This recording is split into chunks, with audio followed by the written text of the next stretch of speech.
Gawat, makin panas. Saya sangat kaget dengan lahirnya SKB 3 Menteri yang mengatur terkait seragam sekolah. Miris, prihatin sekaligus kecewa. Hanya beberapa hari saja, tidak sampai 1 bulan, dari peristiwa jilbab di SMKN 2 Padang, SKB 3 Menteri itu langsung keluar. Segitu darurat dan emergensinya kah permasalahan ini? Adakah nyawa yang melayang? Atau ancaman nyata disintegrasi bangsa dengan permasalahan jilbab tersebut? Atau adakah bencana besar yang akan mengancam dunia pendidikan? Sehingga segitunya respon menteri dan pemerintah pusat.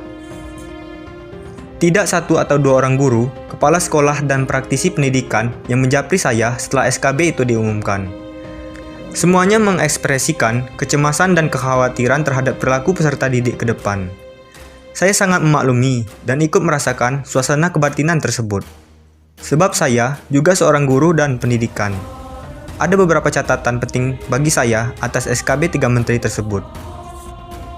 Pertama, SKB tersebut bermaksud untuk menghadirkan toleransi dan menghapuskan intoleransi di dunia pendidikan, khususnya di sekolah negeri. Tapi sayangnya, pengertian intoleransinya sudah berlebihan. Harusnya yang dilarang itu adalah pemaksaan seragam sebuah agama ke penganut agama lain. Itu saja sudah cukup, selesai masalah, karena memang akar masalahnya itu saja.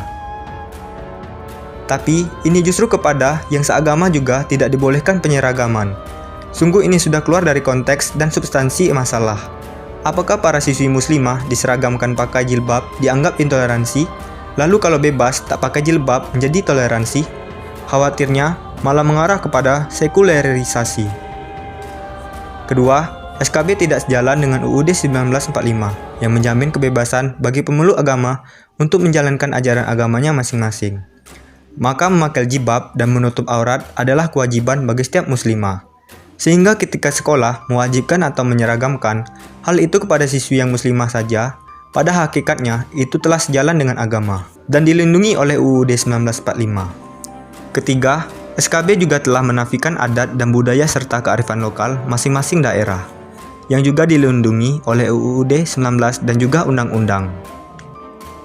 Banyak daerah selain Aceh yang memiliki akar budaya berbasis agama, seperti di Sumbar, Riau, Banten, Gorontalo, dan juga Bali. Adat dan budaya itu selama ini telah tercermin dalam busana dan pakaian resmi sekolah dan perkantoran, telah berurat berakar bertahun-tahun. Keempat, secara tidak langsung, SKB 3 Menteri ini telah menyebabkan pelemahan terhadap institusi pendidikan. Otoritas pilihan pakaian seragam diserahkan sepenuhnya kepada anak dan orang tua. Lembaga atau sekolah tidak berhak lagi mengatur. Nilai-nilai pendidikan dan akhlak mulia yang sudah ditanamkan selama ini oleh pihak sekolah bisa saja tergerus. Akibatnya, sekolah bisa menjadi semakin tidak berwibawa di mata anak dan orang tua.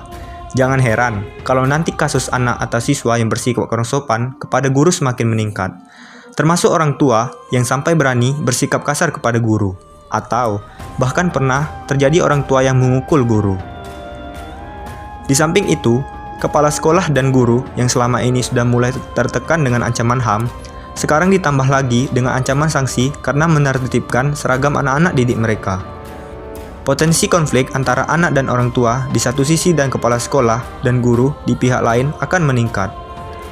Kelima, SKB 3 Menteri ini kurang profesional dalam menakar masalah.